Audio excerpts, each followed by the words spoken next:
எல்லோரும் தட்டை பண்ணுறதுனா அரிசி மாவு தான் யூஸ் பண்ணுவாங்க. நான் கொஞ்சம் டிஃப்ரெண்ட்டான நம்ம ஹெல்த்தியாக கொஞ்சம் பண்ணலாமேன்னு டிஃப்ரெண்ட்டாக யோசிச்சு வரகரிசியை வச்சு இன்றைக்கி தட்டை பண்ணியிருக்கேன். டேஸ்ட்டு சூப்பராக இருக்கும்.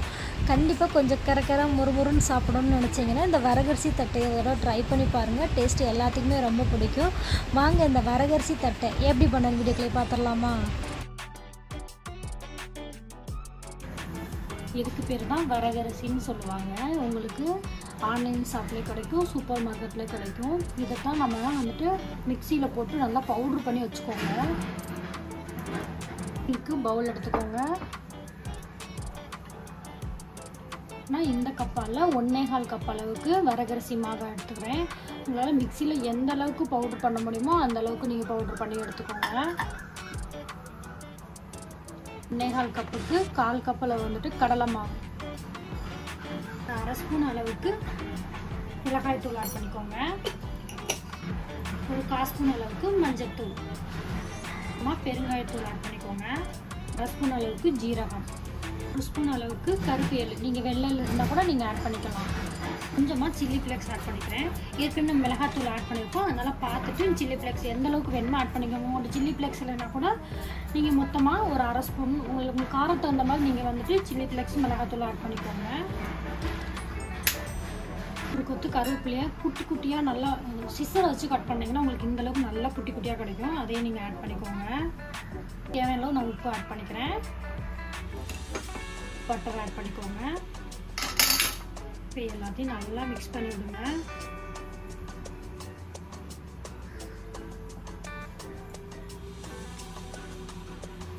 போட்டிருக்க சால்ட்டு, மிளகாத்தூள், மஞ்சத்தூள் எல்லாம் ஒன்று சேர்றதுக்கு அளவுக்கு எல்லா பக்கமும் படுற மாதிரி நல்லா மிக்ஸ் பண்ணி விட்டுக்கோங்க.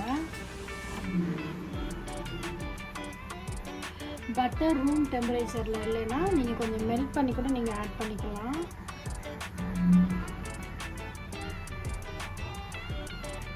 அவ்வளோதான், நல்லா மிக்ஸ் பண்ணியாச்சு. இப்போ தண்ணி ஆட் பண்ணி நம்ம சப்பாத்தி மாவு பாத்திரத்துக்கு பிசைஞ்சிக்கலாம். மொத்தமாக தண்ணி ஆட் பண்ணாமல் கொஞ்சம் கொஞ்சமாக தண்ணி ஆட் பண்ணி பிசைஞ்சிக்கோங்க.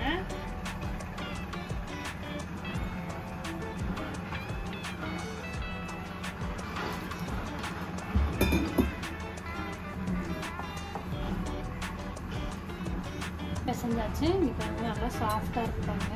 இது ஒரு 10 நிமிஷத்துக்கு நம்ம அப்படியே ரெஸ்ட் விட்டுறலாம். 10 மினிட்ஸ் ஆயிடுச்சு. இப்போ சின்னதாக ஒரு உருண்டை ஊற்றிக்கோங்க. தண்ணியில் டிப் பண்ணிவிட்டு இதை தட்டி எடுத்துக்கோங்க.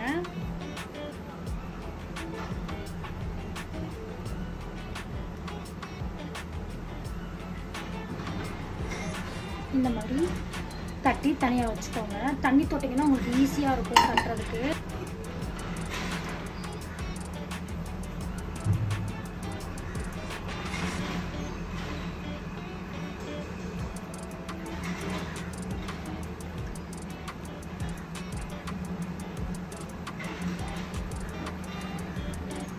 இந்த மாதிரி எல்லாத்தையும் தட்டி எடுத்துகிட்டு வந்துடுறேன்.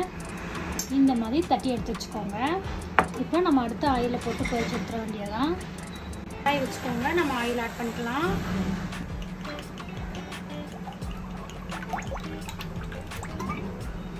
சூடாயிடுச்சு. இப்போ நம்ம ஆட் பண்ணிடலாம்.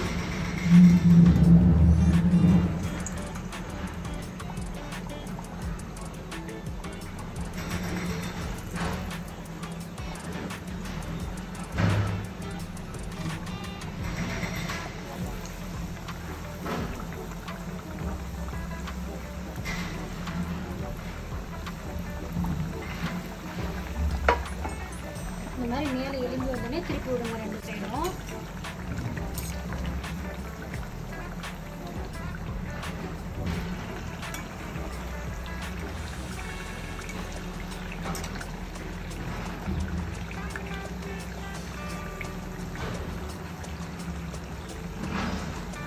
உங்களுக்கு ரொம்ப உப்பி வர மாதிரி இருந்துச்சுன்னா லைட்டாக ஸ்போக்கை வச்சு மாவில் ஓட்டை போட்டுக்கோங்க. அப்படின்னா உங்களுக்கு ரொம்ப உப்பி வராது, பூரி மாதிரி. ரெடி ஆயிடுச்சு. ரெடி எடுத்துருங்க. சூப்பரான நம்மளோட தட்டை முறுக்கு ரெடி ஆயிடுச்சு. ஈவினிங் டயத்தில் ஒரு டீ காஃபியோட தட்டை முறுக்கு சாப்பிடணும்னு நினச்சா கண்டிப்பாக இந்த வரகரிசி தட்டை முறுக்கை ட்ரை பண்ணி பாருங்கள். கறக்கு முறுக்குன்னு டேஸ்ட்டு சூப்பராக இருக்கும். கண்டிப்பாக இந்த ரெசிபி உங்களுக்கு பிடிச்சிருக்குன்னு நினைக்கிறேன். பிடிச்சிருந்தா லைக் பண்ணுங்கள், ஷேர் பண்ணுங்கள், கமெண்ட் பண்ணுங்கள். சப்ஸ்கிரைப் பண்ணாதவங்க